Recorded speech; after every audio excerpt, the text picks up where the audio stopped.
거래가 너무너무나 메말라 있었다는 거죠. 그러니까 사람들이 착각을 하거든요. 거래량이 많으면, 거래량이 있으면 이게 좋다 이렇게 생각하는 경우들이 있는데, 거래량이 많으면 주가의 방향성은 한쪽으로 치우치는 경우가 있겠지만, 그 거래량이 터져 나오면 역방향으로 크게 맞는 경우도 있어요. 그래서 중간중간에 매물소화하는 것이 충분히 효과적이라고 보실 수 있습니다. 자, 안녕하십니까. 파생왕 송대표입니다. 2024년도 5월 29일 수요일이고요. 현재 시간 오후 3시 22분을 지나고 있습니다. 자, 먼저 간밤에 있었던 뉴욕 증시부터 보면서 오늘 증시에 대해서 말씀 나눠보도록 하겠습니다. 새벽에 마감했던 다우지수는 전일 대비해서 216포인트 0.55%가 하락한 38,852포인트에서 하락 마감했습니다. 일단 어제 상당히 좀 많이 밀렸고요. 조정폭이 좀 있었고, 중요한 건 연속 조정이고, 장중에 거의 400포인트 가까이 조정을 받다가 막판에 좀 회복시키면서 절반 정도를 걷어들이긴 했는데, 어제 하락으로 추세가 조금 많이 무너진 맛이 좀 있습니다. 이미 이 구간에서 설명을 드렸고, 이 구간에서도 설명을 드렸지만, 거래가 나오면 지금 힘을 못 쓰고 있습니다. 이 부분을 좀 잘 이해를 못 하셔서 질문을 좀 많이 하시는 요인 중에 하나인데, 아니 야 뭔 소리냐, 거래량이 나오면 주가에 좋은 거 아니냐, 근데 왜 거래량이 나오면 주가가 지금 힘을 못 쓴다고 하느냐, 이런 내용들을 많이 물어보십니다. 근데 이제 그거는 왜 그러냐면, 지금의 주가의 성질을 조금만 이해를 하셔야 됩니다. 지금 주가의 성질을 조금 이해를 하셔야 되는데, 지금 성질이 뭐냐면 그 자석이라고 생각하시면 되거든요. 자석이라고 생각하시면 되는데, 자석이 이렇게 위에다가 요즘은 이런 거 잘 안 쓸 건데, 저희 때는 책받침 있잖아요. 책받침 코팅 돼가지고 이 종이 사이에 넣고 글 쓰는 책받침에다가 철가루를 이렇게 뿌려요. 철가루를. 아마 이 기억 있으신 분들도 있으실 겁니다. 저는 뭐 국민학교 때 많이 했던 건데, 이렇게 철가루를 뿌려요. 그리고 이 책받침 아래에서, 제가 그림을 좀 못 그리니까 양해하시고요. 책받침 아래에서 자석을, 이게 자석이에요.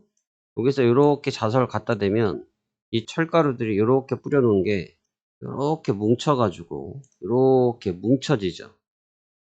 특별히 자석에다 힘을 주지 않아도 됩니다. 자석에다 특별하게 힘을 주지 않아도 여기에다가 갖다만 대면 이 철가루들이 당겨와요. 반을 해서 당겨온단 말이죠. 근데 이 붙어있는 자석을 톡 하고 여기서 떼서 내버리면 이 철가루가 다시 퍼집니다. 철가루가. 이 자력 때문에 그런 거잖아요. 그러니까 지금 증시가 자력이에요.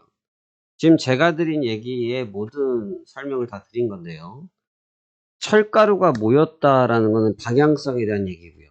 방향성이 계속 간다, 올라가고 있다, 이 부분을 말씀드리는 거고, 자석을 갖다 댔다, 이건 힘이 붙었다는 얘기죠. 근데 힘이 붙어서 모였어요. 근데 제가 손으로 뗐다고 그랬죠. 손으로 떼면 다시 철가루가 흩어진다고 말씀드렸죠. 그게 거래량이에요. 그러니까 지금 제 손이 거래량이라는 거죠. 그러니까 거래량이 나타나면 그 힘을 끊어버리는 경향들이 있는데, 지금 나오고 있는 거래량의 특징이 거의 8할 확률로 매도세입니다. 차익 실현이에요. 상승에 대한 부분.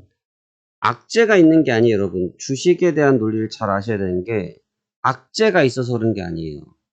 오늘 우리나라 증시를, 전 지금까지 국내 증시를 좀 봤는데, 국내 증시를 보면 이건 참, 이 뭐라고 표현이 안 됩니다. 국내 증시를 보면 지금 표현이 안 돼요. 지금 2700에서 허덕이죠. 예, 2700에서 허덕입니다. 매일매일 제 아침 브리핑을 받고 계신 분들은 제가 매일 뭐 글로 표현해서 써드리고 있으니까 다 이해되시겠지만, 2700포인트에서 올 상반기부터 지금까지 이어지고 있어요. 지금 6개월 가까이 돼가고 4개월 가까이 됐군요. 만약 혹시 이걸 못 받고 계신 분들은 아래에다가 카카오톡에다가 문의하시면 이 글 받을 수 있도록 도움 드릴 거고요. 지금 2700포인트에서 힘을 못 씁니다. 다우지수가 어제 끼작해야 0.5% 빠졌어요. 끼작해서 0.5% 빠졌거든요.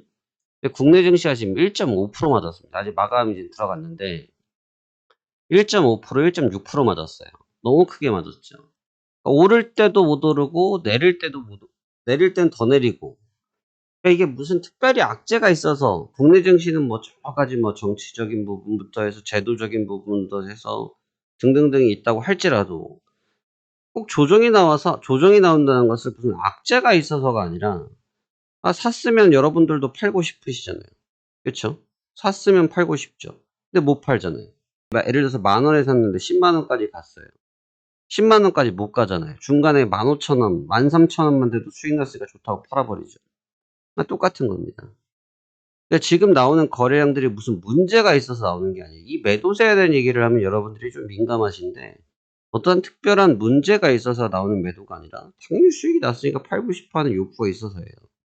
지금 다우지수가 그런 관계죠. 다우지수가 그런 관계입니다. 지금 거래량이 나왔다고 하면 주가가 빠져버리는 현상이 나타나고 있어요. 물론 거기 뒤에는 이바지되는 내용들이 있죠.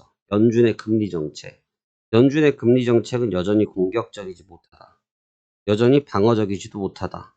요즘에 좀 중립적이다. 이런 부분들이 지금 증시에 부담을 주고 있다는 겁니다. 그래서 어제 조정을 좀 많이 받았어요. 근데 어제 조정을 받은 부분도 받은 부분인데 문제는 지금 조정을 받고 있는 과정이 좀 길어지고 있다. 왜냐면 지금 첫 번째로 22일 날 200P가 빠지고 23일 날 600P가 빠졌거든요. 도합 800P가 빠졌어요. 뒷자리 무수리 떼고요. 24일 날 하락 전환했던 걸 겨우겨우 보합으로 전환을 시켜서 브레이킹을 잡았는데 바로 연타석으로 빠져버리면서 1000포인트가 빠졌습니다. 그래봤자 2.5%밖에 안 빠진 거예요. 얼마나 빠지지도 않았습니다. 10%로 2.5% 빠졌으면 4분의 1 건강한 조정이죠. 문제될 부분은 아닌데 문제는 이런 식의 매물 소화를 지금 시작했다라는 건 좀 의미가 있어요. 근데 여기까지만 하면 이렇게 하니까 좀 방어적으로 어떻게 대응해서 이렇게 준비하겠구나 이런 시나리오가 그려지는데 여기서 문제 하나가 생깁니다. 문제가 뭐가 생기냐? 제가 계속 문제를 갖고 언급하고 있는 이 3대 지수예요. 지금 S&P 500이 어제 0.02%, 나스닥이 0.59%, 다우지수가 마이너스 0.55%예요. 3대 지수가 제각각 놀았어요. 제가 늘 강조하는 부분이죠. 같은 나라에 있는 주가가 이렇게 제각각으로 노는 것은 별로 좋지 못하다. 결국은 한쪽이 부러진다. 이런 말씀 많이 드리는데 지금 딱 그 꼴이 나고 있죠. 그래서 지금 나스닥 일봉을 보시다시피 다우지수는 완전히 꺾여 내려갔는데 나스닥은 아직까지도 머리를 들고 있습니다. 강하죠. 왜 강한지는 다 아시죠? 엔비디아 때문에 그렇습니다. 엔비디아가 지금 브레이크가 없어요. 어제 개장할 때 4.2%, 4.3% 출발하더니 5% 내에서 등락을 주다가 장 막판까지 땡겨서 7% 정도의 상승 마감. 그리고 지금 시간의 거래 아직도 플러스. 하지만 주가는 지금 조정을 받고 있는 단계. 그러니까 지금 엔비디아의 시총 규모, 엔비디아의 가격적인 규모가 너무 크다 보니까 증시에 미친 영향이 너무 지대한 거죠. 엄청나게 강하게 영향을 미치고 있습니다. 이 영향을 주고 있는 것까지는 좋은데 언밸런스한 상황이 생기고 있다는 거죠. 그러니까 어제 나스닥도 일봉을 좀 보지 말고 분봉을 좀 통해서 보시면 어저께 순간적으로도 새벽에 급락이 나왔어요. 역시나 거래가 나오면 터집니다. 역시나 거래가 나오면 밀려버려요. 그리고 거래가 말라버리면 튀어오릅니다. 이건 자석과 같은 논리가 되겠죠.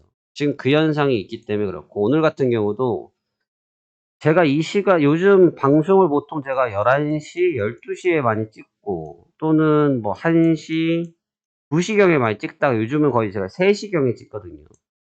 제 스케줄에는 변동이 없는데 제가 왜 요즘 이 시간대 많이 찍냐면 움직이질 않아서 안 찍어요. 움직이질 않아서. 이 시간대의 변동성이 너무 미진하거든요. 그래서 미진해서 제가 최대한 좀 늦게 오후에는 제가 VIP 분들을 모셔야 되기 때문에 시간이 없어서 영상을 찍을 시간이 없고 그러다 보니 제가 야간 오후 때는 시간이 없기 때문에 지금 이 시간대 많이 찍는데 제가 찍을 수 있는 마지노선 시간대거든요. 지금 찍어보면 지금도 거의 안 움직였어요, 근래. 근데 오늘 조금 움직입니다. 오늘 조금 움직이고 있어요. 근데 오늘 움직이는데 보시면 거래가 수반되니까 거래가 수반되니까 처진 현상이 생기는 거죠. 그러니까 이거는 지금 무슨 일이냐? 차익 실현 욕구가 있다라는 거죠. 그러니까 지금 여기에서 나타나고 있는 차익 실현은 사실 한 번은 하는 게 좋습니다. 여러분 뷔페 가시면요. 뷔페 가시면 식사하시잖아요. 예를 들어서 저녁 디너를 가셔서 뷔페 가셔서 뭐 양갈비도 드시고 사시미도 드시고 튀김도 드시고 뭐 밥도 드시고 면도 드시고 하시다 보면 한 1시간, 1시간 반 드시잖아요. 근데 드시고 나면 7시에 드셔서 8시 반이에요. 저녁 8시 반. 그럼 배부르죠. 배부른데 물론 그렇게 하고 바로 주무실 수도 있지만 저는 보통 그러면 못 잡니다. 제가 많이 먹는 스타일도 못 돼서 못 자요. 그러면 좀 돌아야죠. 빙글빙글 돕니다. 뭐 동네를 한 바퀴 돈다든지 아니 뭐 계단을 좀 오른다든지 다른 일을 좀 한다든지 움직이죠. 소화를 해야 되니까. 그냥 자면 다음날 더부룩해 가지고 활동을 못 하죠. 시장도 똑같아요, 여러분. 저와 시장이 똑같은 게 아니라 시장도 많이 먹은 걸 소화를 안 하면 더부룩해서 뭘 하지를 못해요, 시장 자체가. 왜냐하면 이 시장의 유동성이 움켜쥐고 있으니까. 우리나라 정부만 그런 것이 아니고 세계의 모든 정부가 경기를 활성화시키기 위해서 가장 많이 쓰는 정책이 뭐예요? 소비 활성화죠. 소비가 활성화돼야지 밑바닥 경기가 돌고 밑바닥 경기가 돌아야 허리 경기가 돌고 그러면서 큰 경기가 돈다. 이런 사이클링을 많이 언급하지 않습니까? 경기가 돌기 위해서는 밑바닥 경기가 돌아야 된다는 논리가 나오거든요. 그 얘기는 뭐냐면 거래가 돌아야 된다는 얘기예요. 근데 지금 거래가 너무너무나 메말라 있었다는 거죠. 그러니까 사람들이 착각을 하거든요. 거래량이 많으면 거래량이 있으면 이게 좋다. 이렇게 생각하는 경우들이 있는데 거래량이 마르면 주가의 방향성은 한쪽으로 치우치는 경우가 있겠지만 그 거래량이 터져 나오면 역방향으로 크게 맞는 경우도 있어요. 그래서 중간중간에 매물 소화하는 것이 충분히 효과적이라고 보실 수 있습니다.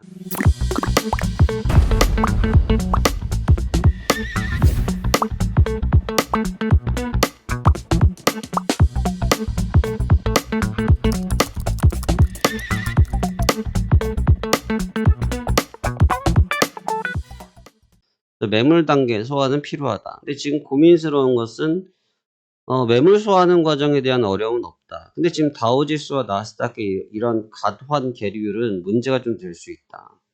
지금 국채 얘기를 한번 드릴까요? 제가 최근에 국채 얘기를 몇 번 드리다 말았는데 국채가 어제자로 4.5선을 다시 돌파했어요. 국채가 어제 기점으로 해서 10년물 국채가 4.5선을 다시 돌파했거든요. 근데 보시면 제가 이때 국채 설명드렸죠. 주가의 위치가 여기 있기 때문에 지금 주가는 이렇게 될 겁니다. 이런 설명 많이 드렸고 지금 4.5까지 치우칠 때 다우지수를 비례해서 보면은 뭐 나쁘지 않아요. 비슷한 레벨링이 있다 볼 수 있는데 이거를 나스닥에다 대입하면 보면 완전히 계리율이 생겨버립니다. 그러니까 지금 여기서 발생되고 있는 계리를 어떻게 소진할지가 가장 관건이 될 것 같아요. 그래서 나스닥과 다우지수와의 계리도 있고 다우지수와 국채와의 계리도 있고 이 계리율을 어떻게 좀 소화하는지 여부가 중요할 것 같은데 일봉상의 이 벌어진 이 거리감을 한 번은 수습할 필요가 있다. 왜 그러냐면 보시면 야 이런 말 하시는 분들이 있어요. 야 뭔 소리야. 엔비디아가 있는데 엔비디아가 신인데 뭔 소리 하는 거야 라고 하실 수 있는데 오케이 그거에 대해서 동의합니다. 엔비디아가 지금 엄청나게 머리를 아프게 하고 있어요. 너무너무 강력해서 모든 시세를 뒤덮다 보니까 이런 거죠. 그러니까 뭐 쉽게 말해서 냄새가 엄청 나는데 거기다가 좋은 꽃향기 향수를 뿌리니까 꽃향기로 덮어버리는 지금 이런 상황인데 보시다시피 주가가 아무리 개별적인 주가의 밸런스가 있다고 해도 전체적인 리듬은 같이 가는 거예요, 여러분. 응? 전체적인 미세한 차이는 분명히 납니다. 주가가 똑같을 수가 없어요. 같은 미국이라고 할지라도 주가의 위치가 똑같을 수가 없어요. 그래서 제가 옛날에 많이 썼던 말이 뭐냐면 아니 여러분 다우지수가 빠지면 국내 증시가 빠져야 되는 이유가 있습니까? 다우지수가 올랐다고 우리나라 지수가 올라야 되는 이유가 있어요? 오늘 빠졌으니까 빠졌네요. 근데 왜 오를 땐 같이 못 올랐어요? 그 논리라는 거죠. 이해되시죠? 그러니까 지금 결국은 이 부분이 좀 문제가 될 거예요. 이 부분이 굉장히 큰 문제고 결국은 따라가는 상황이 될 거다. 근데 따라갈 때 따라가는 방법은 두 가지죠. 첫 번째로는 가치 조정을 받아서 따라가거나 또는 주가가 올라가서 따라가거나 이 두 가지가 나타날 수 있는데 그거를 맞출 수가 없잖아요. 그쵸? 그걸 맞추기가 쉽지가 않죠. 그 부분을 읽어내는 것이 지금 저와 여러분들이 해야 될 큰 숙제가 될 것 같습니다. 그 부분을 반드시 기억하셔야 되고 엔비디아로 인해서 덮여있는 그 뒷면을 한번 열어봐야 된다. 앞면만 보지 말아라. 지금은 앞면의 주가가 중요한 게 아닌 것 같다. 앞면에서 볼 주가는 다 봤다. 뒷면에서 나타나고 있는 주가가 무엇인지를 먼저 확인하는 것이 더 급선무가 아니냐. 저는 이런 측면을 더 자세히 설명을 드리고 말씀을 드리고 싶습니다. 오늘은 그 부분에 대해서 좀 중점적으로 말씀을 드렸고요. 그다음에 이번 주가 지표가 이제 인플레에 관련된 지표들이 있는데 지금 인플레에 관련된 지표로 인해서 주가의 변동성이 커지기 시작했습니다. 그래서 그 부분은 이번 주 금요일까지는 신경을 안 쓰실 수가 없을 것 같고요. 계속 신경 쓰셔야 될 것 같고 그다음에 지금 나타난 이격이 최대한 빨리 잡혔으면 좋겠다. 그게 매매하기가 훨씬 편합니다. 오늘이든 내일이든 빨리 잡히는 게 좋겠다. 그래서 그 부분을 먼저 확인하시고 접근하시면 좋을 것 같습니다. 시장이 글쎄 한 차례는 호흡 조절 단계, 다우지수는 정석적인 단계, 나스닥은 아직까지 정석적인 단계를 거치지 않고 있다. 그럼 여기는 우리가 어떻게 접근하는 것이 좋겠느냐? 이 부분을 조금 심도 있게 다루어 봤습니다. 오늘 매매도 이제 또 열심히 한번 해봐야겠지만 여러분들도 지금 시간부터 본장 때까지 좀 집중해 보시는 게 좋겠고 다만 지금 이 시간대 커진 움직이지 않는데 근래 8시도 잘 안 움직여요. 보통 많이 움직이는 시간대가 오전 11시 그 다음에 1시경 사이 그게 안 움직이면 보통 3, 4시 정도에 많이 움직이고 그 시간대도 움직이지 않으면 대여섯 시에서 8시 요때 사이에 한번 움직이고 그 다음에 이제 본장이거든요. 요즘 뭐 9시 10시가 돼도 꼼짝을 안 하다가 갑자기 개장을 해야 움직이는 이런 성질을 많이 보이는데 오늘 지금 좀 이른 시간부터 스타트를 걸었습니다. 시장이. 그래서 조금 예민한 단계에 들어와 있는 만큼 여러분들이 이 점 잘 유념하셔서 오늘장 대응하셨으면 좋겠습니다. 오늘 수고 많으셨고요. 저는 내일 다시 찾아뵙도록 하겠습니다. 감사합니다. 파생왕 송 대표였습니다.